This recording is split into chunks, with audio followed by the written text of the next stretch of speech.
same city, completely different zip code.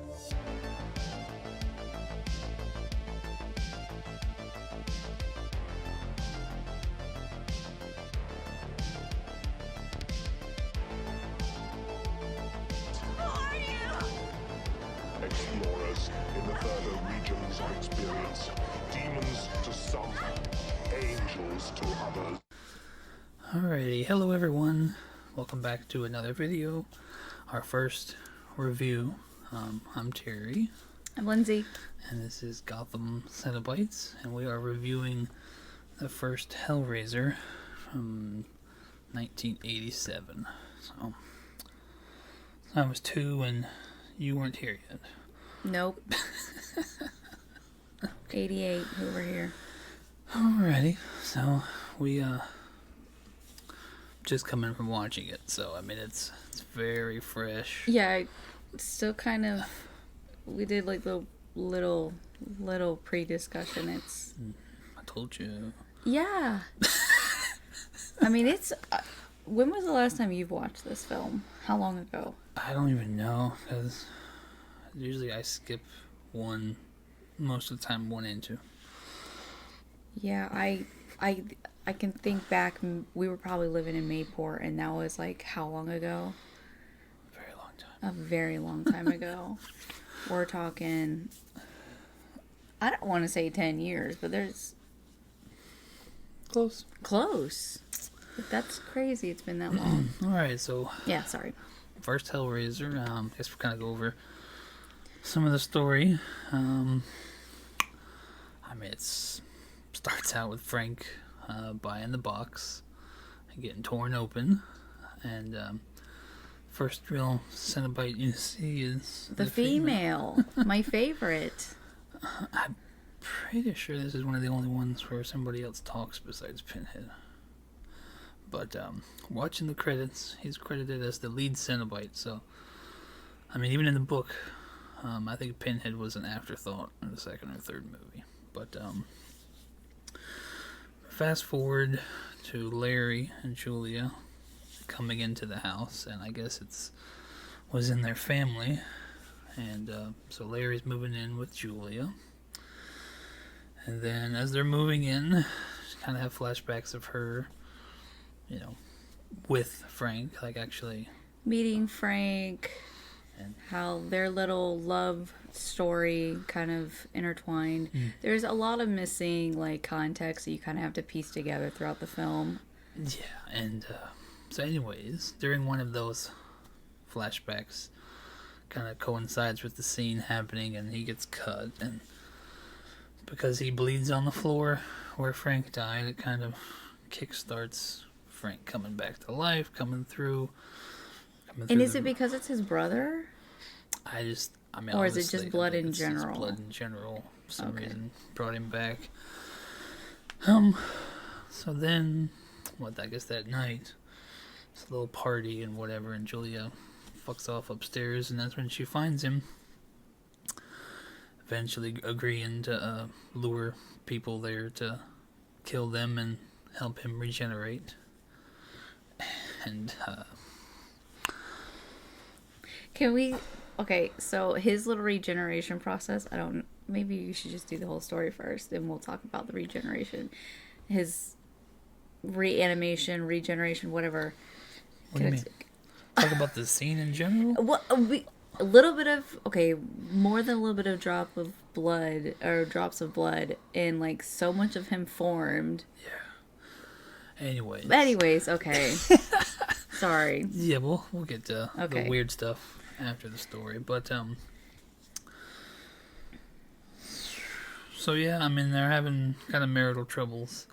So Larry asks his daughter Kirsty to come talk to Julia, and that's when she sees her luring another guy into the house, and that's kind of what kickstarts like the end game, where Kirsty finds the box and ends up escaping with it and ends up in the hospital, and that's where she opens the box and all the Cenobites come for her, and I guess she puts 2 and 2 together and realizes that they've done this before with Frank, and so she makes a deal with the Cenobites to lead them to Frank.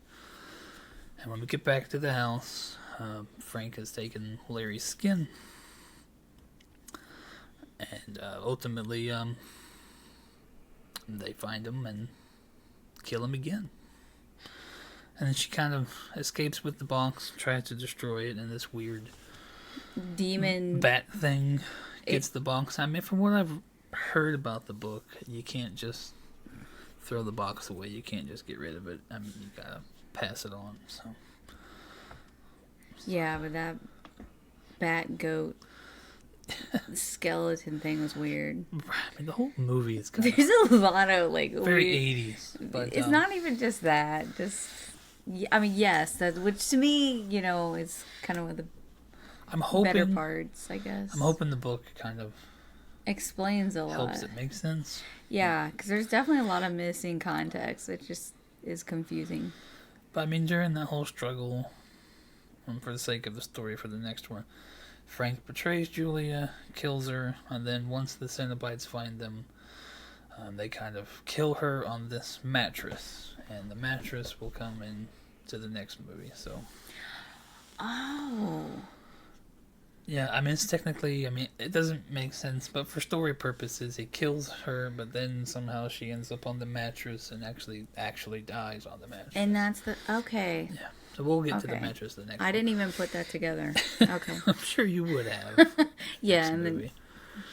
But that's it for story. Thoughts? Well, I mean, I guess you could talk about your reanimation issues. Well, I mean, I kind of already mentioned that. That was... Well, first of all... makes me think of Liam, because... But anyway, first of all, my son does just that. Like you. The Cenobites are rarely in the movie, which I think you've already stated. It's like one of the... Not on camera, but I mean... They're hardly in the movies, and I just was telling her, I remember bitching later and for other movies that they're not even in this movie. And they're really not. They are not the focal point at all. I don't think that's what Clive intended. I mean, because Julia is... But they're the most interesting part, though. For sure. I mean, yeah. I don't know if it's bad acting or if she was... Which one, Julia? Yeah. Yeah, there's a few times, a few cringe moments with her acting. I agree. But it's really... I think that's why it's called The Hellbound Heart, because it's really her story, Julia. And that makes sense because she's got this, undying, just very, bizarre... Infatuation. Infatuation with Frank. Don't look at me! Yeah. It just... And she listens every time. It's just... I don't know. I told him, I was like, this must have been the only man that ever made her come. I mean, why else would you have that, sort of, devotion to somebody? Yeah, for someone that you just met, I don't... Well, not even just that. I mean, just killing for, just... Yeah. Yeah, I mean, the sex must be bangering. She kills him with a hammer, too. Yeah! So... Okay. But anyways. So what did you like about the movie? What I liked about the movie, well, like I stated in the introduction, I actually dig the whole 80s thing. Even for a movie of its time, I don't know if it was, I wouldn't call it super low budget. I think they did. The regeneration scene was probably expensive. Yeah, I mean, for its time. Exactly. I was there's a lot of it. The effects I like, the makeup with the Cenobites I liked. Shoot, and even the makeup. Good. Julia looked good too. They looked good. The more confidence she got after killing these guys, the hair got even bigger, Bowie-esque. The makeup, I like. That's all I could think of was, I can't even think of her name, the bad guy at the end of the first Ghostbusters. Yeah, I don't know why I'm drawing a blank too. That's what her hair looked like to me. It just got bigger and slicker. Gozer? Gozer? What about it? We're butchering that. That's embarrassing. What I liked about it is, I don't know, probably every scene with the Cenobites. Oh, hands down for sure. Yeah. Yeah. That's really... It's the first time I noticed the female has hair, like strands of it poking out. And you're right.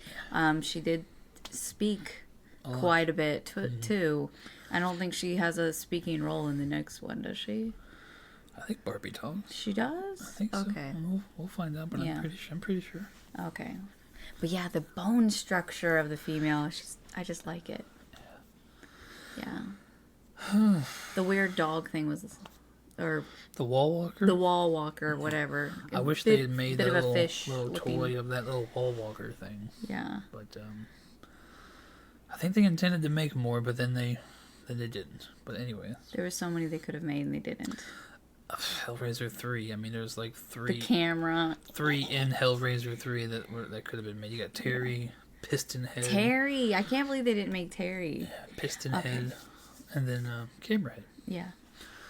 Okay, but yeah, those are probably my likes. Dislikes, you can just kind of... There's little things you can pick apart. I mean, the story overall, I thought was... I was telling you at the very end where there's escaping and she just is all smiles. It's like your dad just got murdered. And we're just smiling. I don't know, maybe it's just the relief, like, it's gone, it's over. Yeah, I don't think they intended on making a second one, because I think the second one picks up when she's just in a mental hospital. Yeah. But yeah, I mean, I can't really think of anything I really liked about it besides the Cenobites, which wasn't intended in the original purpose, but that's kind of what everybody gravitated towards, because it's the most interesting part of the movie. Okay, I understand that. I just appreciate for what it is. Although overall, if I was a person that came in and watched this having no idea like what the hell it's about, I would have been like kind of grossed out, kind of weirded out. Yeah, is this satanic at all? I mean, especially with the flying demon goat. Mm-hmm. And then the box thing ends at the up right back end. in the same shop from the beginning. I mean... It's like he sends out his minion. All right, if they fuck up, give me that box. Yeah, I mean...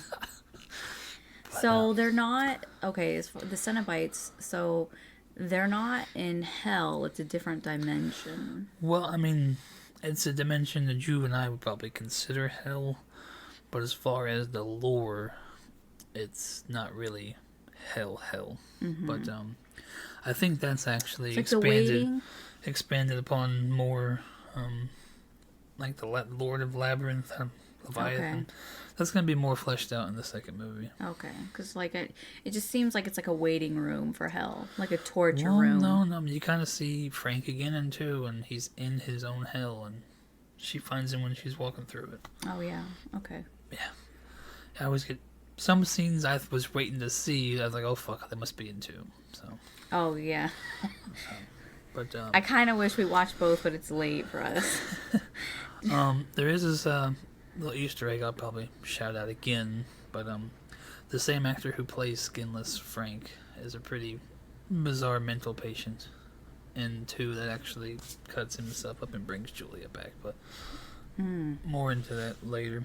Okay. So we're gonna kind of wrap up our reviews by kind of giving it our rating, and I kind of came up with the idea of out of 5 boxes, puzzle boxes, what would you rate this movie? I thought I was gonna like it a lot more than what I did. I told you. 1 and 2 are just one the most is hard to get through. I don't want to shit on it because what I did like about it, it's the original. I really, I just have an appreciation because it's the OG, it's the introduction. Because I love original movies. I was gonna give it a 4. I'm like, it's the original. No, maybe a 3. After seeing it, I'm like, a 3. 2.5. 2.5 is generous. That's 50-50 because you're OG. Well, no, 3 is probably generous. I'm going with 3, and that's generous. 2.5 boxes. Yeah. Maybe I might have to agree. After we watch all of them, we might have to do a like A recap. Yeah. We could do that. We could do like well, it's gonna be 11 by the time we get there. So like your top This is gonna take forever. top 11. Like what would you rank them at? Like what's 11 and what's number 1? Yeah. As of right now, I'm gonna stand with a 3 for this one. Okay. It was weird though. I mean, I've seen really strange movies that are much weirder than this, but this definitely ranks on the kind of a bit of a strange one. If you've never seen it before, for sure. Well, I think that's... But it's original. I like it. I've never seen anything like it. Nothing. I've never heard of a guy writing a book and then, like, less than a year later, having a screenplay and directing it. By the way, another tidbit. This is the only one Clive Barker directs. So he... Yeah. I think he I directs... saw that. I think he maybe he directed Nightbreed. But I don't even think he directed the first Candyman. Okay. I don't want to rewatch that movie. That's a fucking weird movie. Nightbreed is weird, but I mean, I do feel bad as Clive, and I didn't mention it in our last video, but we may end up doing the Candymans too, because Candyman, Hellraiser, those are good and movies. Saw are probably like my only horror. But yes, Candyman. Yeah, those are There's really not good. enough Good Candyman. stories. Those are really good movies. This crap back here. There's not enough Candyman. Give us Candyman. But yeah, we'll do the originals, and then I still haven't seen the remake of Candyman, so that'll be No, we gotta watch that. something coming soon as well. Yes. Alrighty, I guess we're gonna end it there for Hellraiser 1, and we will be back next week to talk more about the second one. Yes. Hopefully I'll get better with this too. It's learning. Yeah. Thanks. Alright, everybody, you guys have a good weekend. We'll see you next week. Bye. Court's adjourned.